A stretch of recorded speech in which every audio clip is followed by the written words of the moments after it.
বাংলাদেশ শুধু একটি দেশ নয়, এটা হাজার বছরের ইতিহাসের এক জীবন্ত গল্প। এই মাটিতে একসময় গড়ে উঠেছিল প্রাচীন নগরী, মহাস্থানগড়, যার ইতিহাস ২,০০০ বছরেরও বেশি পুরনো। কখনো এই অঞ্চল ছিল মহান সাম্রাজ্যের অংশ, সম্রাট অশোকের মৌর্য শাসন, তারপর গুপ্তদের স্বর্ণযুগ।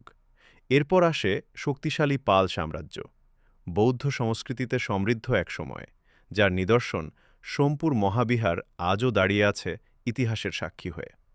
কিন্তু ইতিহাস থেমে থাকেনি। সেন রাজবংশ, তারপর মুসলিম শাসনের সূচনা, ইখতিয়ার উদ্দিন মোহাম্মদ বখতিয়ার খিলজির হাত ধরে। এইভাবেই বাংলাদেশ হয়ে উঠেছে সভ্যতা, সংস্কৃতি আর সংগ্রামের এক অনন্য মিশ্রণ। কারণ এই দেশের ইতিহাস কখনো হার মানে না। এটা শুধু অতীত নয়, এটা আমাদের পরিচয়।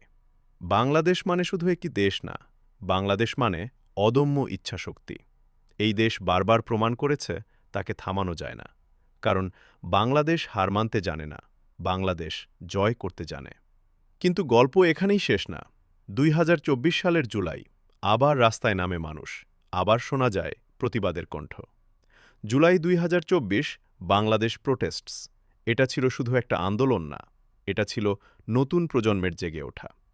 তরুণরা আর চুপ থাকেনি, অন্যায়ের বিরুদ্ধে দাঁড়িয়েছে বুক চিতিয়ে। রাস্তার প্রতিটা কোণ পরিণত হয়েছিল প্রতিবাদের মঞ্চে।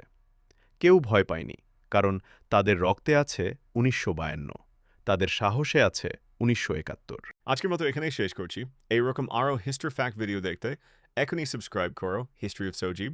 Thanks for watching.